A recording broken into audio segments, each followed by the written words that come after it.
ना रहेगी कि जीवन भी एक अभिनय है। मान लो हम एक अभिनय है, आपको पति का अभिनय, आपको पत्नी का अभिनय है, कहीं माता का अभिनय है, कहीं पुत्र का अभिनय है। ये सब अभिनय करते हुए पूरा जीवन हमें व्यतीत करना है। लेकिन जीवन किसके लिए व्यतीत करना है, ये प्रश्न का समाधान चाहिए। हम धन कमाते हैं, हम सब कुछ करते हैं भोगों के लिए, सुविधा के लिए। सुविधा किसके लिए? जीवन के लिए। लेकिन जीवन किसके लिए? प्रश्न यहाँ खड़ा हो जाता है। अगर जीवन जीवनेश परमात्मा के लिए है तो हमारा जीवन धन्य हो गया। नहीं तो ना आपका अभिनय रहेगा, ना आपका धन रहेगा, ना आपका शरीर रहेगा। एक समय वो आने वाला है जो हमारा नाम चिन्ह भी मिटा देगा। तो हमारे मनुष्य जीवन की इस दिव्यता का लाभ क्या हुआ? जो देव दुर्लभ नर देही कही गई, उसका लाभ क्या हुआ? उसका लाभ हुआ परमात्मा का सुमिरन, परमात्मा का चिंतन। जितनी यश कीर्ति है, ये बड़े बड़े चक्रवर्ती सम्राट हो गए, कौन जानता है उनको? धीरे धीरे धीरे धीरे काल के गर्त में वो सब चला जाता है। इसलिए इस खुशी को हम खुशी ना माने। हम वो खुशी, वो आखिरी खुशी प्राप्त करें जिसमें दुख का लेश नहीं है। वो भगवान का सुमिरन और भगवान की प्राप्ति है।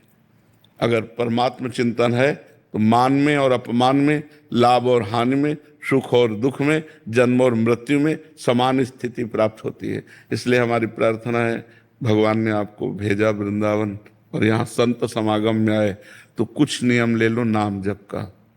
नाम जप करते हैं नियम पूर्वक। आप हमें बताइए कि हमको क्या करना चाहिए। एक छोटा सा काउंटर ले लीजिए, समझ रहे, और उसमें 10,000 नाम 24 घंटे में जप लीजिए। क्या जाता है अंगूठी में? राधा राधा राधा राधा। और फिर आप देख लीजिए, हर परिस्थिति को मिटिया मेट करके परमानंद में निमग्न करने वाला प्रभु का नाम है। आपके सामने मैं बैठा हूं, दोनों किडनी फेल है, हर कष्ट बाह्य इतना और अंदर से आनंद इतना है कि हम तुम्हें कैसे बताएं। हर समय मैं प्रसन्न रहता हूं, मृत्यु का किंचन मात्र कोई भय नहीं रह गया, किसी से कोई अपनापन नहीं, कोई परायापन नहीं। उसी आनंद को बांटने के लिए भगवान ने अभी जो समय दिया है वो लूट लो। ये बाजार है, परमानंद की बाजार है। अगर लूट लो, संतों के वचन मान करके चल लो तो मंगल हो जाएगा, और नहीं तो भगवान के नाम, भगवान की लीला, भगवान की कथा, वो सब अर्थ प्रधान हो गया है।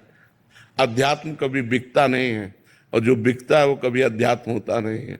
बिकने वालों से जगत का परिवर्तन नहीं होता।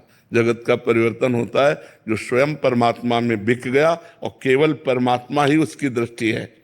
तो इसलिए हमें लगता है नाम जप तो। महाराज जी, अलग से क्या आनंद, अभी तो हम बड़े प्रसन्न हैं, बढ़िया बाहर यश है, लेकिन ये प्रसन्नता स्थायी नहीं, मृत्यु आने वाली है। पर जब आएगी तो आएगी। अभी तो इसके बाद वही तो अज्ञान की दशा है, वही तो अज्ञान की दशा है कि हम अगले कदम को नहीं सोचते, हम आज को सोच रहे हैं। फिर इसके बाद क्या होगा? महाराज नहुष अपने पुण्य बल से देवराज इंद्र पदवी पे गए, और इंद्र पदवी पे देवराज की पत्नी के प्रति गलत दृष्टि की अजगर योनि में आ गए। कहां देवराज इंद्र पद और कहां अजगर योनि। तो आज हम मनुष्य हैं, हमें पीड़ा है तो हम डॉक्टर को दिखा सकते हैं, और कल जब हम कीड़े मकोड़े पशु पक्षी बनेंगे तब हमारा क्या होगा? क्योंकि हम मरने वाले तो है ना, शरीर छूटने वाला है, हम तो अविनाशी हैं। जो मेरा स्वरूप है